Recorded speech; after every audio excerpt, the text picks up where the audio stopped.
wabarakatuh. Salam sejahtera untuk kita semuanya. Baik, pemirsa semuanya, kita saat ini akan mengadakan wawancara singkat. Kemudian yang di tengah ibu kita yang cantik, Prof. Anna Mariana. Beliau adalah Ketua Umum Komunitas Indonesia International Fashion Art dan UKM Kadiva ya. Ternyata songket dan tenun itu bisa menjadi sebuah pemersatu. Ya. Nah, ini mungkin lebih pas Prof. Anna Mariana bisa bicara bagaimana sih Bu dalam konteks Indonesia ini sendiri peran daripada tenun dan songket bisa diangkat. Oh ya, sebagai informasi sedikit, Prof. Anna ini adalah inisiator ya dari Hari Tenun Indonesia. Ya, terima kasih atas waktunya. Kalau kita bicara tentang tenun dan songket tradisional, tentu tidak asing lagi karena tenun dan songket tradisional ini merupakan lambang atau ciri khas budaya Indonesia, khususnya dari setiap daerah mempunyai ciri khas yang berbeda-beda, motif yang berbeda-beda yang mempunyai ciri khas. Nah, inilah yang salah satunya budaya kita inilah yang merajut persatuan dan kesatuan, kemudian terbalut dalam sebuah busana adat yang menjadi salah satu ciri khas budaya bangsa, busana adat kita setiap daerah yang berbalut tenun dan songket yang kemudian menjadi sebuah lambang atau simbol kebinekaan Tunggal Ika. Itu berbeda-beda suku, bahasa, adat dan budayanya, di antaranya embrionya adalah tenun dan songket yang mengikat. Jadi setiap helai kain atau desain motif yang berkembang di setiap daerah tentu mempunyai syarat dengan makna dan filosofi dari masing-masing. Ini peran yang kita perlu edukasi kepada masyarakat yang selalu saya tekankan, khususnya juga di Anjungan ini tidak hanya menjadi pusat etalase ya Pak. Tentu etalase ini penting ya kita untuk memperlihatkan contoh keberagaman ya dari berbagai macam motif-motif tenun yang bisa dipromosikan atau bisa diperlihatkan pada seluruh masyarakat yang hadir atau yang datang berkunjung. Juga kita berharap bisa memberikan edukasi kepada masyarakat, stimulasi sebuah kecintaan. Akhirnya kalau tidak kenal tidak sayang ya tidak mau menggunakan, tapi kalau sudah kenal sudah tahu produknya bahwa kesulitannya seperti apa, akhirnya timbul penghargaan bahwa leluhur kita meninggalkan ini tentu bukan sesuatu yang mudah dan bukan sesuatu yang gampang, tapi sudah dipikirkan untuk anak-anak cucu kelak. Ya sampai saat ini yang sudah ratusan tahun bahkan sudah ribuan tahun ini secara turun-temurun masih dipertahankan, dan ini satu-satunya juga yang membawa nama baik Indonesia melalui budaya ini di kancah. Nah, tenun dan songket inilah satu-satunya yang mempersatukan, dan karena ada di setiap daerah baik provinsi maupun kabupaten itu komplit ada semua. Kalau kita kenal batik hanya di Pulau Jawa, memang Pulau Jawa ini dikenal punya batik, tapi juga punya tenun, dia punya dua kekuatan budaya di daerah, punya tenun, punya songket, punya tenun, punya batik. Tapi nah ini semoga dengan dukungan juga dari pemerintah, khusus juga Bapak Presiden, bahwa Bapak Presiden yang begitu luar biasa mendukung dan mendorong budaya ini sehingga bisa terlindungi dan terpayungi secara aspek legalitas negara. Jadi bukan hanya kita melindungi warisan budaya yang lain, tapi tenun dan songket ini budaya yang harusnya diprioritaskan dan diutamakan. Tenun dan songket ini belum pernah kita sadari bahwa belum pernah ada payung hukumnya. Nah, saya selaku inisiator bersama kementerian yang mendukung yang terkait juga bersama-sama dengan Kadiva dengan komunitas mendukung pemerintah agar bisa simultan bersinergi bersama-sama memperjuangkan, menjaga, melestarikan warisan budaya ini sehingga alhamdulillah Kepres Hari Tenun Songket Nasional 7 September insya Allah tahun ini akan dideklarasikan presiden. Karena kalau kita dorong pengembangannya industrinya saja tapi tidak ada daya belinya, ini juga akan menjadi problem.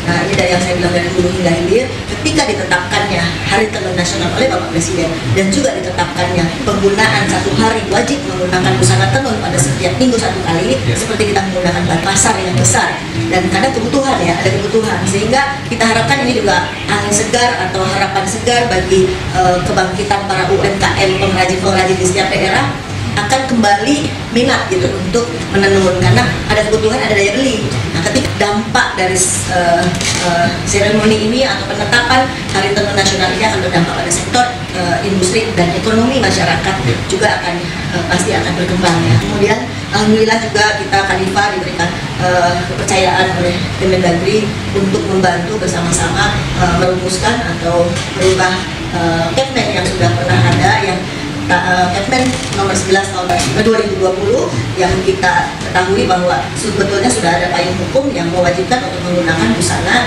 tradisional kita, tapi digabung rupanya kan hari penggunaan setiap Jumat batik atau tenun atau adat. Jadi bingung kita pakai apa menjadinya gitu kan. Jadi yang gampang akhirnya pakai batik aja, itu tentunya tertinggal. Nah, adatnya kalau busana adat memang sudah disediakan dengan Kementerian atau dari Kemendagri sudah ada hari khusus menggunakan tenun. Ya, kemarin disepakati sementara bukan sementara ya, atas arahan Bapak Wakil Pak Menteri, Pak Sekjen, bisa diusulkan Jumat karena Permen yang awal adalah Jumat menggunakan tenun, nanti Kamis menggunakan batik. Nah, kalau ada harinya masing-masing, maka dua ini merupakan ciri khas kita. Batik juga punya kita, warisan budaya leluhur kita, walaupun juga dikembangkan di Pulau Jawa, tapi kita berharap bisa dikembangkan secara inovasi. Hari batik kan ada 2 Oktober lebih banyak. Kita harapkan juga pada tenun dan songket juga demikian. Ketika nanti ada harinya, maka semua lapisan masyarakat kita harapkan bukan hanya ASN saja, tapi juga pegawai swasta, sekolah dari tingkat dasar sampai tingkat perguruan tinggi juga wajib menggunakan, sehingga ini semua serempak. Kita harapkan seperti itu. Tapi implementasi lain seperti kita akan dorong kementerian melalui kementerian dan tingkat pusat regulasinya bagaimana tenun ini bisa kembali ke kurikulum sekolah pendidikan ya. Karena kalau tidak dikenalkan sejak dari sekolah dasar generasi milenial. Nah, juga kita dorong nanti kementerian melalui kebijakan tadi pariwisata. Jadi bisa didukung pariwisata, bisa membuat standarisasi sentra pariwisata, kunjungan tenun-tenun, sentra tenun ini bisa diperluas, dibuat standarisasi yang baik sehingga bisa menjadi pusat edukasi, pusat di mana tempat membeli, di mana tempat mengetahui tenun-tenun. Di Jakarta kalau orang mau cari tenun atau songketnya daerah lain tidak perlu ke sana, mungkin bisa diwakili di daerah, bisa di Anjungan aja, tinggal Anjungan, tinggal bisa dapat di Anjungan. Nah, juga bisa mendapat produksinya di samping tenun, songketnya, kainnya juga bisa dapat busana adat, bisa dapat kerajinan-kerajinan lain dan sebagainya, kearifan lokal sifatnya ya, etalasenya yang berstandar baik.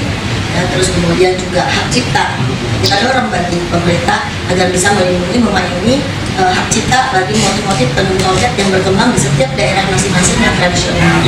Nah, ketika sudah dipayungi, sudah dilindungi secara hak cipta, maka tidak akan lagi ada keributan, kecemburuan sosial antara pengrajin tradisional dengan pengrajin mesin.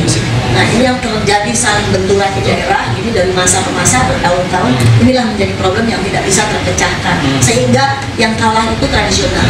Yang tradisional mudah patah hati, mudah patah semangat karena begitu dia membuat motif, membuat tenun jadi selama sekian bulan lamanya, begitu jadi satu, pengusaha mesin sudah mengerjakan beribu-ribuan ya, tapi pengrajin hanya dapat satu lembar kain dengan menunggu berbulan-bulan dengan uang yang 10 juta kalau itu yang sudah terbaik bagus, atau juga 3 juta rupiah harus menunggu. Habis itu motifnya sudah ditembak dengan pengusaha mesin tadi yang kita dorong bersama-sama. Kalau sudah dipayungi dan difasilitasi oleh pemerintah daerah, pengrajin ini akan aman. Karena pengrajin ini yang menjadi masalah adalah bagaimana bisa menghakikan kalau dia tidak memiliki uang, ya, jadi tidak cukup uang selesaikan. Nah, itu salah satunya. Kemudian juga royalti tadi, kalau pengusaha mesin akan menurun secara terbuka saja kepada pemerintah daerah. Kalau memang difasilitasi dari pengrajin ini oleh Pemda daerah kepada Kumham, maka tentunya pemilik hak ciptanya menjadi pemerintah daerah bersama para pengrajin yang memiliki hak cipta. Ini bisa terjadi sebuah kerjasama yang baik, yang saling menguntungkan, win-win, sehingga bisa mendatangkan pendapatan pemasukan daerah. Ya, jadi mesin makanya harus dibuat regulasi berapa persen harus setor untuk dana daerah. Nanti untuk kesejahteraan juga tujuannya membantu pengrajin bisa lebih besar lagi, lebih bangkit daya semangatnya untuk bisa membuat motif-motif lebih luas, lebih banyak. Nah, juga terakhir bagaimana bisa membantu dalam hal pemasaran tadi. Selain pemasaran di nasional, bagaimana juga bisa memperkenalkan melalui e-commerce ya Pak, platform digital atau pemasaran online, pemasaran digital yang juga kami memiliki platform digital yang akan kita sosialisasi juga kepada seluruh masyarakat pengrajin, juga UKM secara luas.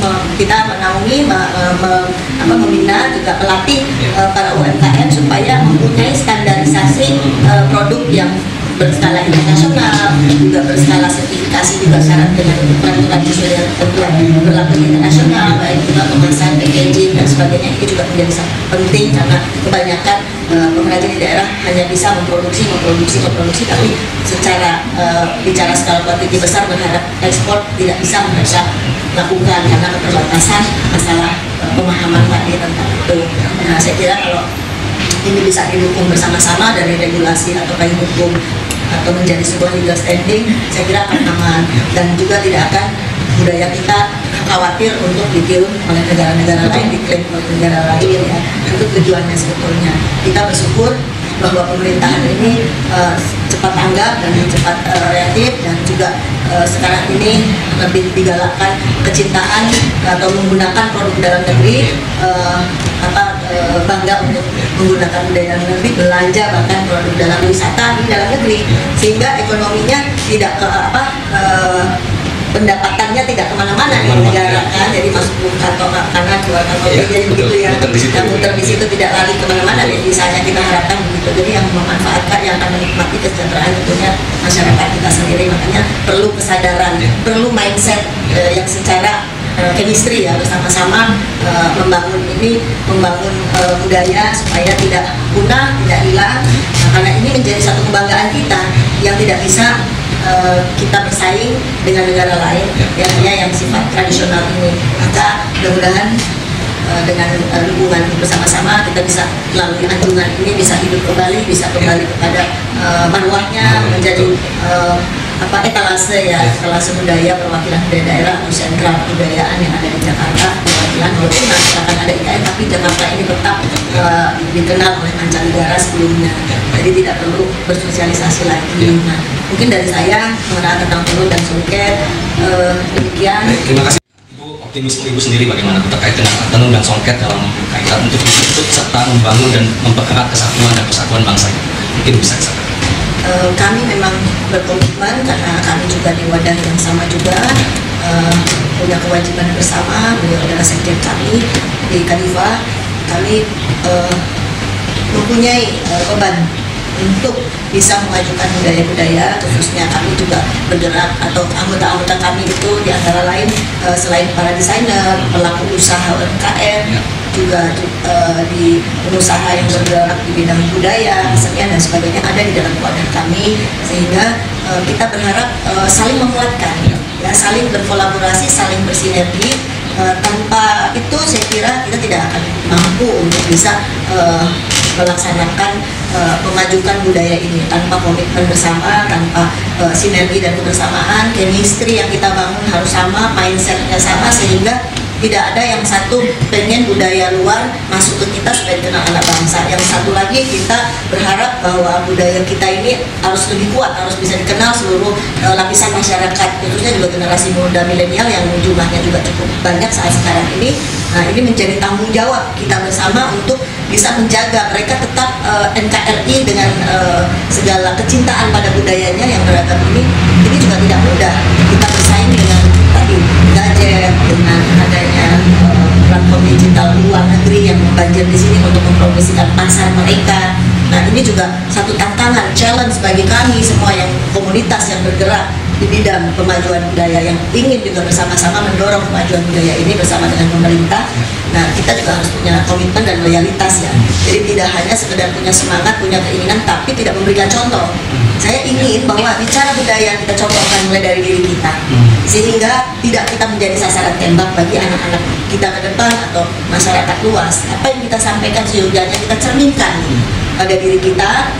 Seperti kita sudah ada di berbagai daerah ya, sudah kuat akar rantingnya sudah kuat. Nah, ini juga akan bisa kita kolaborasikan bagaimana bisa mentransfer, bisa mensinergikan dengan anggota-anggota di daerah. Kita dorong bahwa tadi kita harus membangun bukan hanya kecintaan, kebanggaan saja, tapi terciptanya pasar, terdorongnya budayanya atau industri kreatifnya meningkat, maju dan sebagainya, sehingga tercipta tadi perdagangannya terbentuk baik, ekonomi baik, sehingga masyarakat tujuannya kita harapkan sejahtera ya, karena budaya ini merupakan akar rumput. Jadi akar rumputnya kalau kita cabut ya itu budaya. Jadi kalau akar rumputnya tidak kuat, mati ya, rapuh. Ibaratnya satu rumah budaya ini fondasi. Ya, fondasi ini tidak boleh rubuh, tidak boleh runtuh. Ya. Jadi kekuatan, ya, nah, sumber kekuatan kita di negeri ini NKRI ini adalah budaya yang dikenal di seluruh mancanegara. Nah, inilah harus bersama-sama kita saling menguatkan. Juga kita harapkan dengan kolaborasi sinergi dengan LPK dan juga dari kita dorong anjungan ini sehingga anjungan ini tidak kehilangan jati dirinya, ya, tidak kehilangan ciri khasnya. Jadi tidak lagi kita memberikan ruang kepada produk-produk luar untuk di anjungan ini. Sejujurnya demikian, karena perwakilan sentra etalase atau tadi miniatur, yang miniatur ini sebuah percontohan dari budaya-budaya yang ada. Tinggal kita kembangkan sektor industrinya, kita kembangkan menjadi sebuah perdagangan yang terciptanya jual beli di sini sehingga meriah, ya, sehingga akan hidup. Dan tentunya kita mendorong regulasi pemerintah, ya, kita bisa berjalan bersama-sama di bawah payung hukum yang kuat yang menjadi dasar rekomendasi kita juga melangkah. Saja, terima kasih banyak untuk waktunya. Kita sudahi acara kita perbincangan saat ini. Dari Taufik Walhidayah, wassalamualaikum warahmatullahi wabarakatuh.